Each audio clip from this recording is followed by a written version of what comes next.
Greetings and welcome to Retention Chronicles, the podcast with learnings from expert e-commerce brands and partners. I'm your host, Mariah Parsons. If you're here, you're either on a quest for e-commerce enlightenment or you accidentally clicked the wrong link. Either way, I am thrilled you stumbled into our corner of the internet, and I hope you'll stick around. We've got pearls of wisdom for everyone, whether you're running a multi-million-dollar business or simply just starting out on your entrepreneurial journey.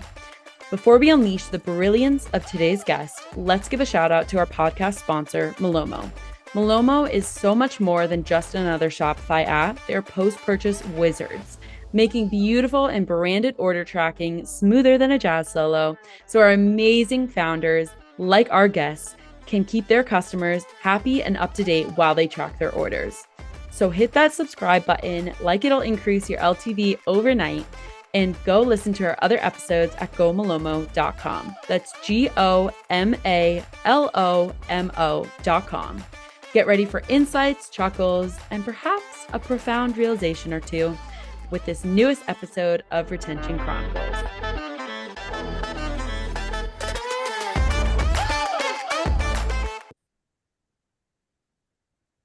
Hello, everyone, and welcome back to Retention Chronicles. I am so excited for our episode here today. Ross, thank you so much for joining me.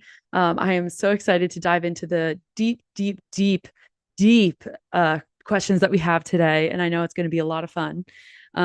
So if you could please introduce yourself to our audience, tell us a little about you, and then we will dive into how we met and some of our questions for today. Thanks, Mariah. I'm a big fan of your podcast, so I feel honored to be part of it. I've listened to so many episodes and learned so much from your other guests, so I can only hope that those tuning in can learn a little bit of something from me. They definitely will. Thank you. So my name is Ross Martin. I'm the president of an integrated agency called Known. Happy to talk about that a little bit. And I'm also the co-founder and general partner of a venture fund called Lunch Partners. Wonderful. And somehow these two things coexist. Yeah, that's usually how it goes. I feel like a lot of people find themselves in some areas that coexist and help each other and are very symbiotic. So let's start with how did you first, before Known and before Launch Partners, what kind of, I guess, tickled your fancy when you're trying to figure out what industry do I want to be in? You're very active in a lot of different facets of life. And like we hinted at, they're symbiotic. So we'll get into how, you landed at where you currently are, but take us back a little bit further of, what kind of sparked your interest in this area? I think that there are two things that have sort of animated my journey, if you will. The first is that I've always been fascinated with how you convince people to care about something, or even be aware of it first and then care about it. Yeah. And I remember just like, I never ever talk about this because it seems kind of small and old and stupid, but I remember like trying to sell my high school yearbook to parents at like whatever it was, back to school night or whatever. And you're trying to convince all of these parents of seniors to buy a yearbook, which obviously they're all going to buy in high school, right? Yeah. For their kids graduating. But I was fixated on trying to sell each family like 2 or maybe 3 yearbooks. Interesting. And it's like, I don't know why I thought that. That was like the challenge I gave myself. And I think it was because it felt unreasonable, right? Like there's no reason why a family needs more than one yearbook. You just need the one. But there were a couple of tactics that I started to use or try. And that's when I realized like you could test and learn your way into marketing success. That was a very early age for me. I was probably like 16 years old and trying to figure out, if I could separate the mom and the dad, then I could sell to each of them, but they wouldn't know that the other bought it. So that was one like slimy trick. That doesn't feel honorable, but I definitely did that. Probably right? Tougher too with businesses where usually you have to get multiple people in a room to prove it. For sure. That doesn't really work that well in business. And then the second thing I remember trying to do, it's so funny. Like I think on your podcast, Mariah, you have a way of getting people to talk about stuff they've never talked about. It's my pride and joy. So thank you. You're really good. You're really good. So the other was like, I was like, oh, okay, you definitely want to get one for your kid who's graduating, but then they're going to like take that yearbook with them. And don't you as parents want to have one for your family? Because your kid's probably going to lose it. And so that was a successful tactic right there. And then the third was like intergenerational. It was, don't you want to get one for like grandma and grandpa? Mm. And then the fourth, which was less successful probably, was don't you want to invest in the senior class that worked so hard for this? So even though you don't need 2 or 3 yearbooks, your dollar contribution is going to go a really long way for these students to defray the cost that they already sort of incurred by making the yearbook. So it's like it's a donation, really, and you might get 2 or 3 yearbooks. It's a charitable act. It's a charitable act. Do you want to feel like a good person tonight on back to school night for your kid? Do you want your kid to be proud of you? Do you want your spouse to think you're a good person?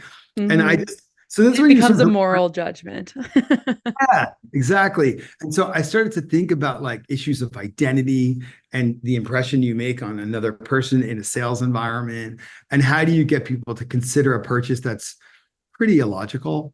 I don't know. I mean, and then also like realizing that your marketing is only as good as the product that you're selling, or is it? Right? Like, could you do a better job of marketing than the team did in making the product itself? And all these things, like, I don't think I realized that was marketing and sales and advertising at the time, but now looking back on it, I'm like, oh, I was like really playing with some shit there. And like the value of that one-time purchase for like $22 or whatever it was. That seems expensive, by the way. What would you pay for a yearbook? I don't know. Yeah, I feel well. So we actually got yearbooks for free, this is a fun experiment to think about selling them. And I loved all the different versions that you gave. They're pretty good ones, especially like now if I would do it, right? Like there'd be a whole CRM, and I would think that you're actually not buying a yearbook, but you're subscribing to the future of the class and like group and like all the updates you get every year, and it's this recurring revenue. And I would just think about that in a compounding way. And like now we're getting into retention, rewards, and loyalty and all this right stuff. Up our alley. Yeah. So like, I don't know, like the power of the high school yearbook as a case study and a lesson for a marketer isn't one I thought about until actually like recently when I was, thinking about coming on your podcast. So yeah, no, I love it. I feel like the example of this for me right now in e-commerce or just retail, on the brand side of things is Liquid Death, where right, like the product is not right. It's water. I don't actually know where they source the water from. There you go. Yep. And so it's like it's the most basic need that we all need, but their marketing is so powerful that they're crushing it. And so kind of one of those real world examples of your yearbook.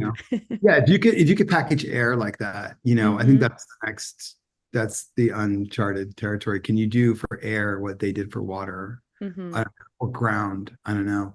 The other thing that I think has always inspired me on my journey is, and I didn't really have language around this until just a couple of years ago, but just one of the beautiful things about marketing is that when it's done really, really well, quite often marketers are using some kind of tool or platform in a way that it wasn't designed to be used.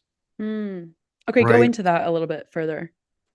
Yeah, so like I'll give you a reference to like a fantastic ad from 30 years ago from Pepsi fighting back against Coca-Cola, right? And all of us in marketing study those kinds of epic, never-ending battles between those two brands and other brands like them. And there was a stat that came out that Coca-Cola was totally crushing Pepsi sales. Like they were beating them like more than 2-1 for a period of time in the US. And so Pepsi did, pushed out this spot that was so risky. You couldn't do it today because the protagonist in the spot was like 8 or 9 years old, and you can't put an 8 or 9 year old kid today in a soda commercial but they Yeah. did, right? At the time, that wasn't like nobody realized how bad that would be. But they had this kid who was 8 or 9 years old. He sort of walks up to a soda machine and he puts a bunch of quarters in and a Coke can comes out. So you're like, oh, we're in a Coke commercial. And then he does it again. And he hits Coke again and another Coke comes out. Now he's got two Coke cans and you're like, cool, it's a Coke commercial. He puts the Coke cans down on the ground, shoulder width apart.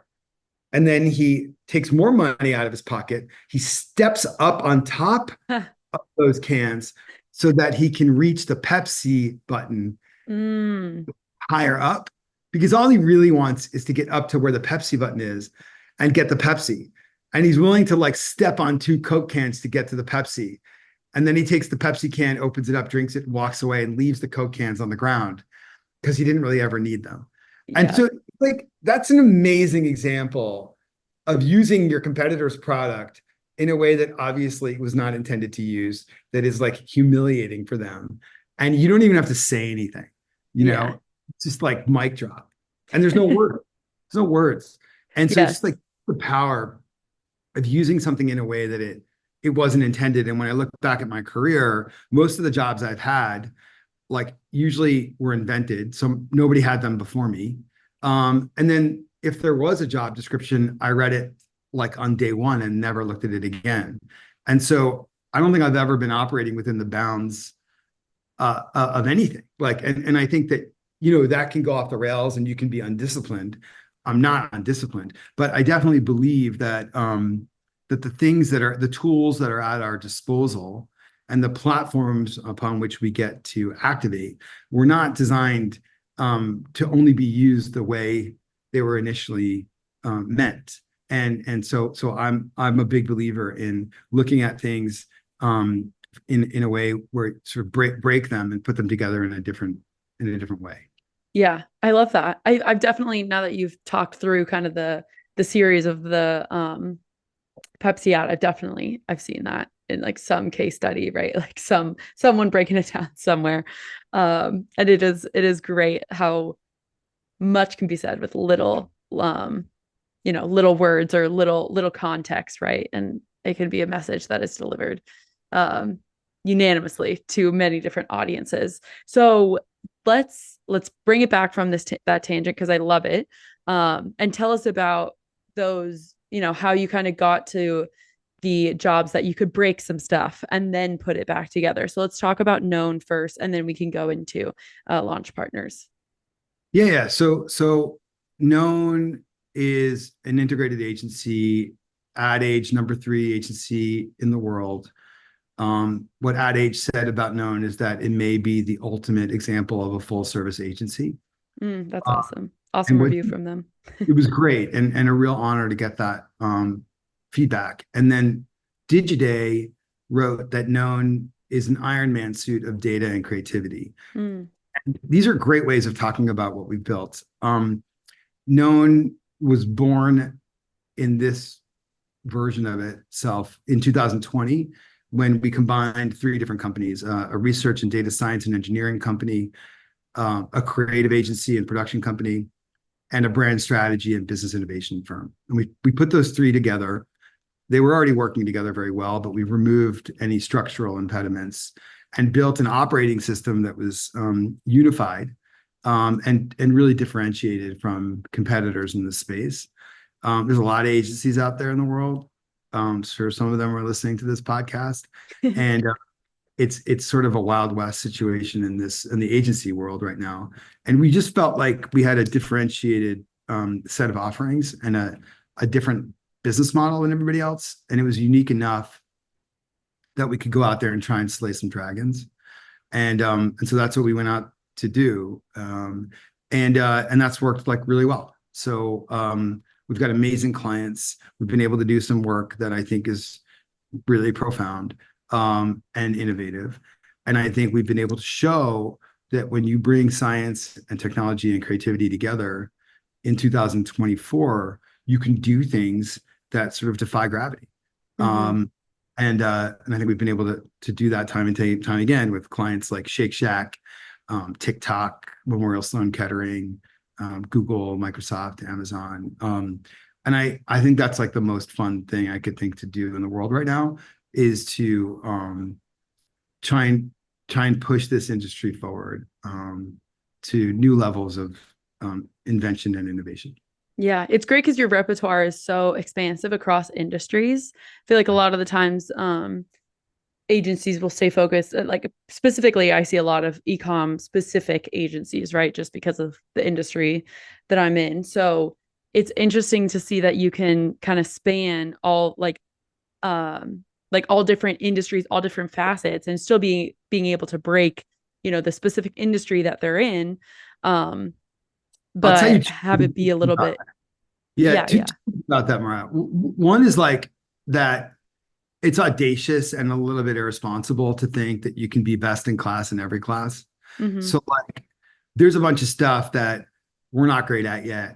And then with our core capabilities, for example, creative, we go up against the best legendary agencies in the world. And you're like, wow, like we're head to head with Wieden and Kennedy. We're head to head with 72 and Sunny. We're head to head with Droga 5. And you're like, shit, like how are we going to do against the best of the best? And I can imagine nothing more fun than challenging yourself to compete with the best of the best. And then on the media side, media planning, buying, and optimization, same thing. We're relatively a subscale player, even though we're a mid-sized media operation. We're competing against the biggest media agencies and holding companies in the world. They're mostly publicly traded companies. And so like when you're going up against all these guys and you're trying to span, pretty much the full range of marketing capabilities, what you're saying is we want to be best in class in every class. And there's just no way to do that. Mm-hmm. Right. So some things you just aren't the best at. The other thing is that when we started, the companies that came together have a real history of being leaders in marketing work for technology companies and entertainment companies. That's where we made our mark. Marketing for entertainment companies. We've launched 8 of the last 12 streaming services. There's no movie studio, television network, or streamer that we haven't worked with. And then on the tech side, Google, Microsoft, Amazon, Meta, TikTok, Intuit, et cetera, all of them.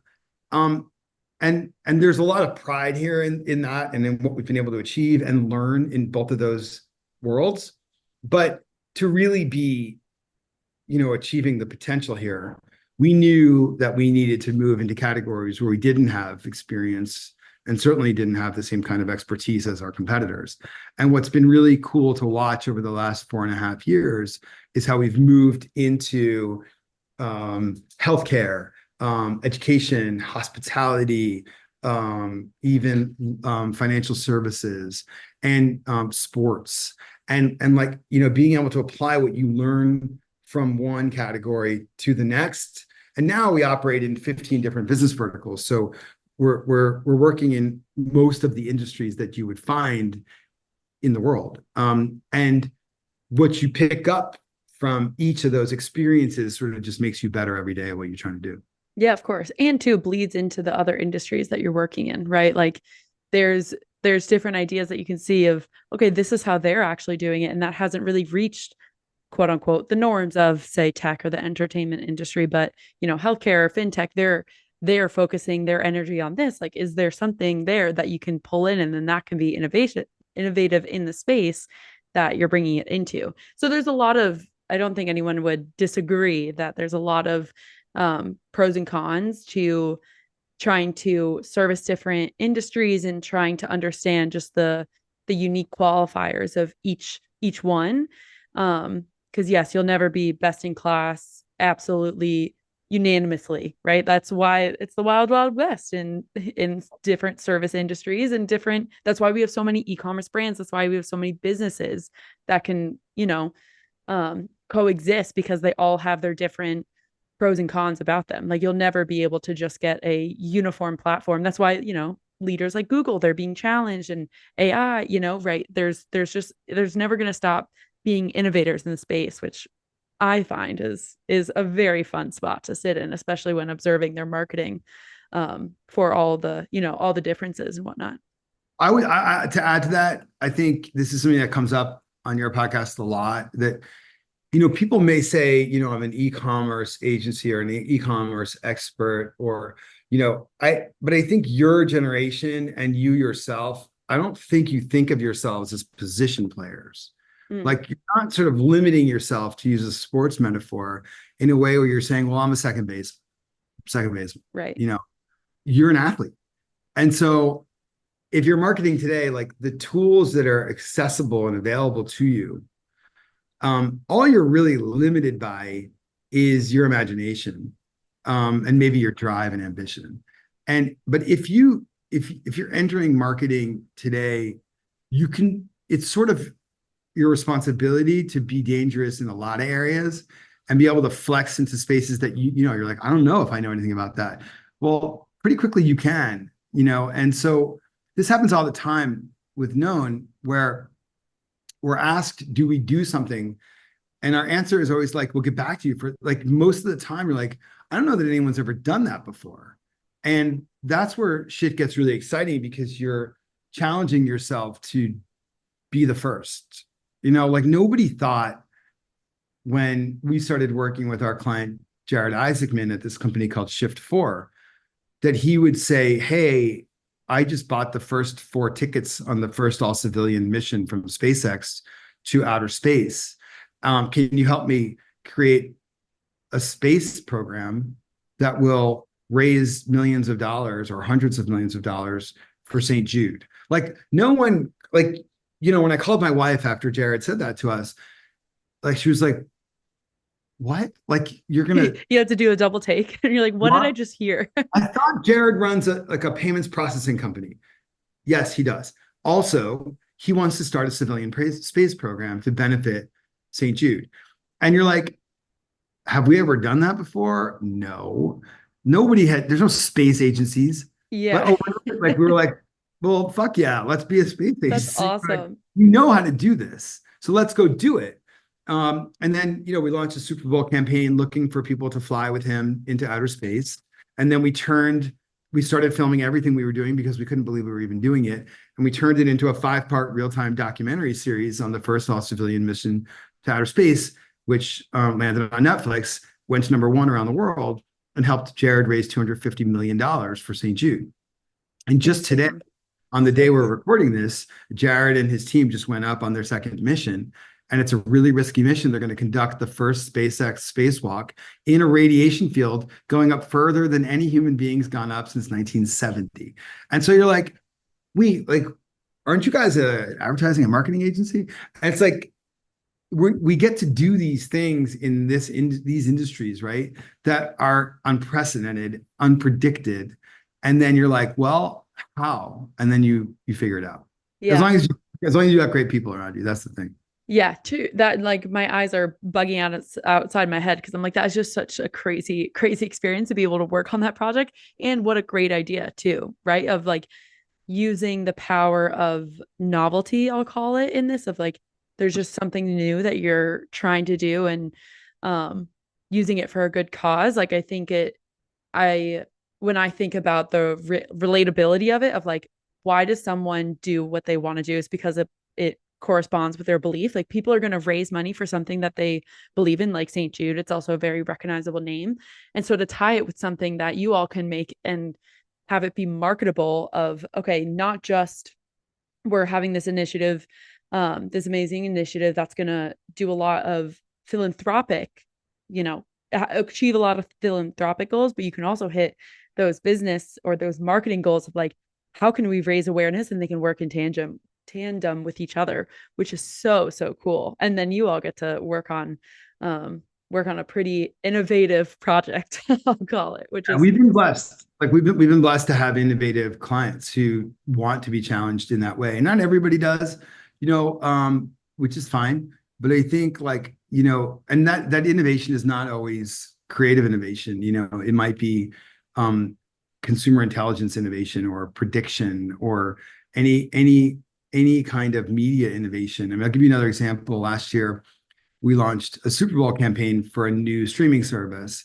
And it's a local streaming service. So that what they do is they take hundreds of local TV stations and make them available for free on this service. And it's a really interesting model, how they're doing it. But you can't like launch a campaign like we would for Netflix or Amazon or Hulu, for something like that. So what we did was we launched to introduce this. It's called Zeem. To introduce Zeem, we launched the largest national Super Bowl campaign ever executed locally, addressably, and simultaneously. So in hundreds of markets, you had John Stamos looking during the Super Bowl spot, looking at you going, hello, Las Vegas. Hello, Reading, Pennsylvania. Hello, Miami. Hundreds of variations of this using the stamina of John Stamos and a lot of AI.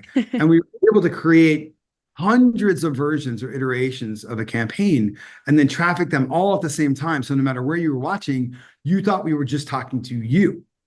Cool. Awesome. And we did that at half the price and in half the time that it would take to do a traditional Super Bowl spot, which we do all the time as well. But this was like an example of using something that wasn't like local TV is not set up to do what I just told you.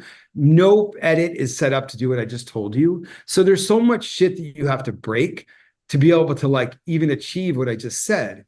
But our teams realized it was worth the effort because nobody had ever done that before. And it was the right strategic solution for the client. And that's what I'm saying is like, the most exciting part of what we do. Yeah, that's awesome. So how does this all bleed into venture capital and then trying to also like break that industry? I would love to get your take on it.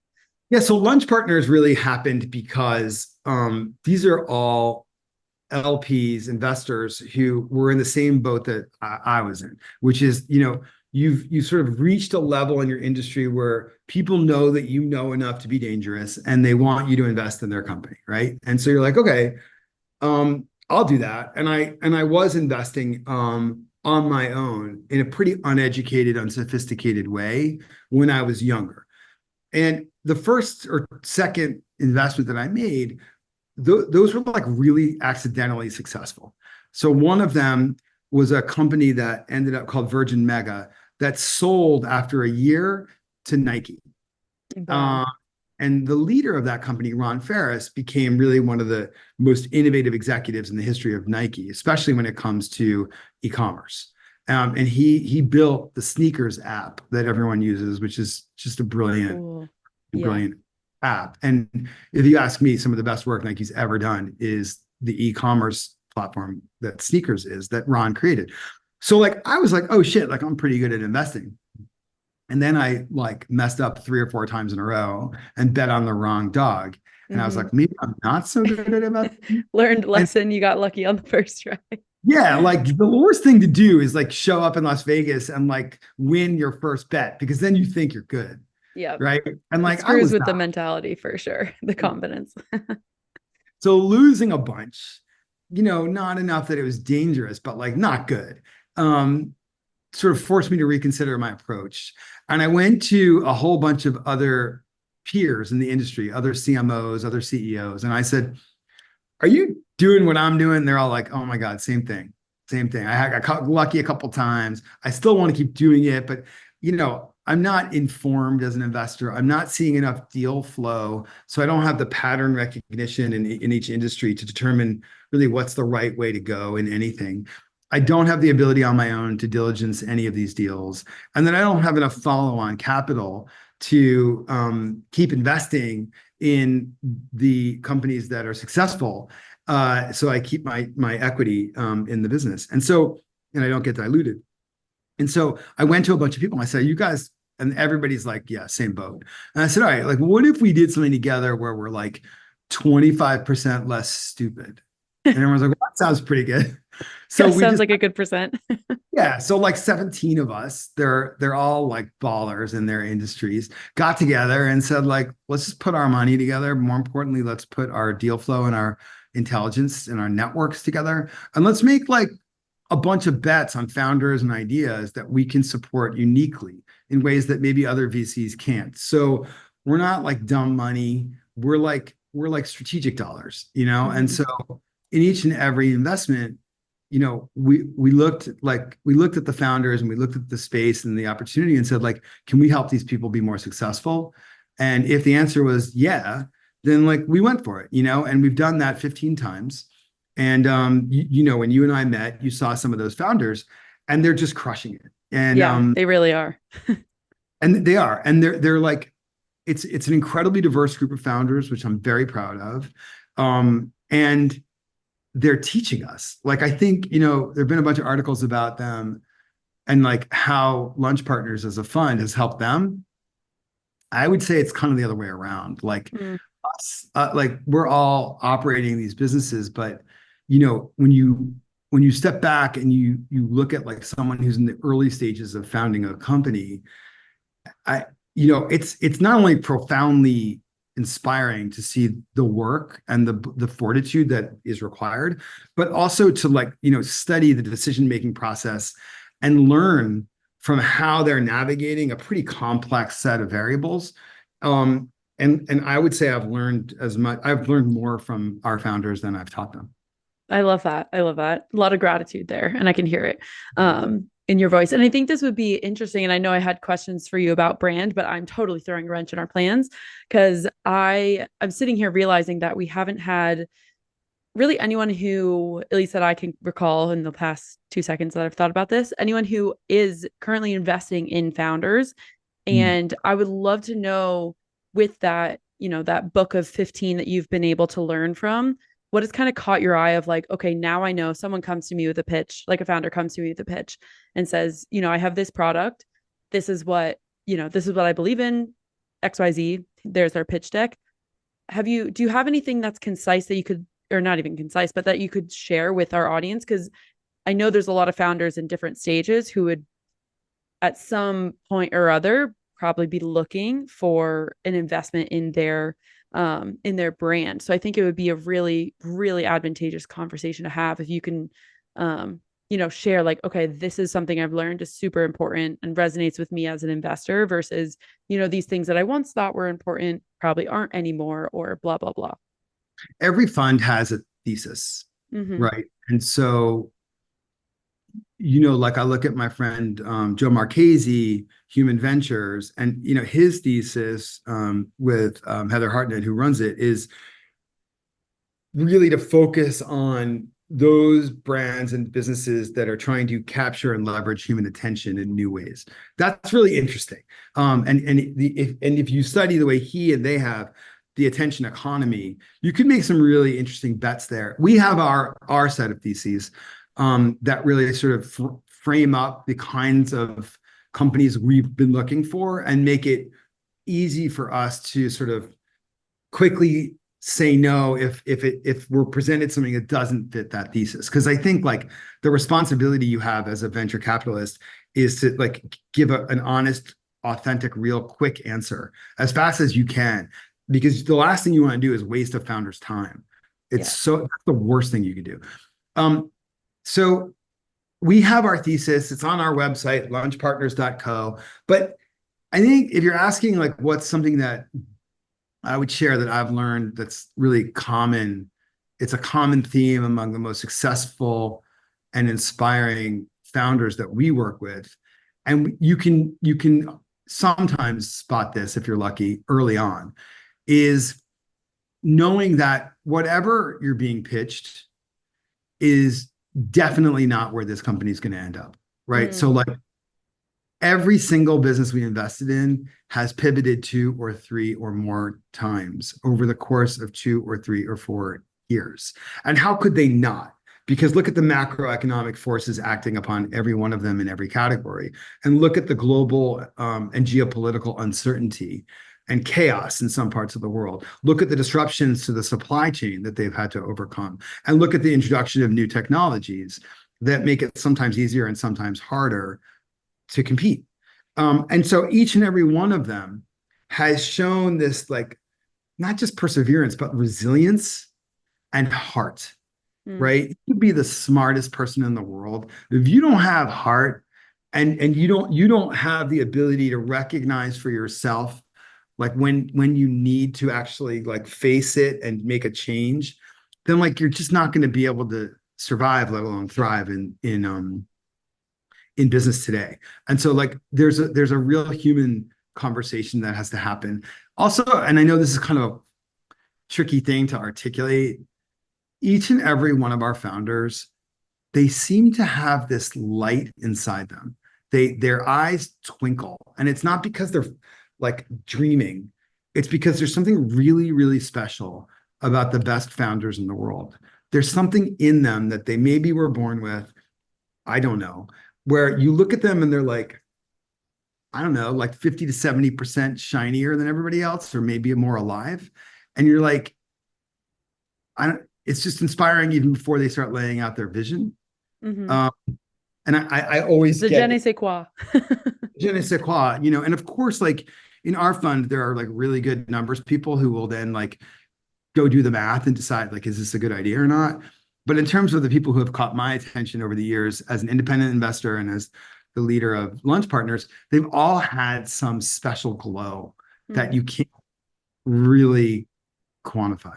Yeah. Yeah, that's a special, it's a special moment to share. It's just like and I've had that with obviously outside of a VC relationship, but and I think every listener knows of like, you just see someone who's passionate and you're like, I get it, right? Whether it's even a musician or someone else in the space that you've come across at some point where that they're in the space that they're supposed to be in, and they're trekking towards, the path that they were meant to take. Because you're not betting, you can't bet on a company. Like you're betting on a person at this level of, early stage businesses. You're betting on some human beings. Yeah. And you're betting that they are going to have what it takes to make it through whatever hardships they're going to encounter. And no matter how successful any of us look, we are all working through something, right? Yeah. Mm-hmm. Yeah, I love that. We have about 10 minutes left or so, and I would love to get your take on, because you've had so many great, partnerships, collaborations, campaigns that you've been able to work on. And I would love to hear your opinion of just what have been some that have stuck out. Give us a little bit of context, and then why, you're still thinking about it here on a Tuesday. I really like what we're doing right now with Shake Shack and Reddit. I think it's really interesting and cool. And for the, especially the e-commerce brands that are really passionate about this podcast. So Known has an AI tool with a funny name. It's called the Big Lebowski.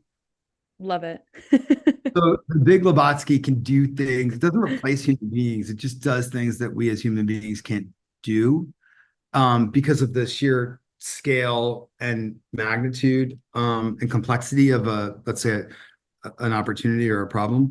So in this case, we were looking for ways to for Shake Shack to enter relevant conversations at the right time and in the right way with the right people, to talk about hormone-free chicken sandwiches available on Sundays. It's a very so specific, interesting. Yeah. very specific. And so you're like, well, where do we find those conversations on the web? And how do we enter them? Like, because there has to be a way to do that. And so we used the Big Lebowski to scour the entirety of Reddit. I'm talking the entirety of Reddit. That's a lot. Not a human task, right? So, and we told the model what we were looking for. We're like, specifically, these would be the indicators, but also like teach us what might be the indicators that we're missing. And so the Big Lebowski was able to identify the exact right subreddits and the exact right moments for us to introduce a message from Shake Shack that would feel authentic and relevant, and not like an intrusion. And it felt like maybe the brand is adding value to the conversation and to the community, not trying to sell you something and take something away from you. And so that worked, and not only did it drive preference for Shake Shack's chicken sandwiches on Sundays, it drove sales in a way that now in 2024 you can measure, and that attribution is something you can see. And so I feel like that kind of collaboration between human and machine, between like a really innovative brand and product like Shake Shack and a really fascinating like organic platform like Reddit. I think those things together kind of like that just works. And Mm-hmm. we get that right. That's really what I was talking about earlier of art and science and technology coming together to like really drive a business outcome, but also to unlock value for consumers who may not have even ever tried one of those things before. But if you tried a chicken sandwich, hormone-free chicken sandwich from Shake Shack, you know that's damn good. So that was worth it. Yeah.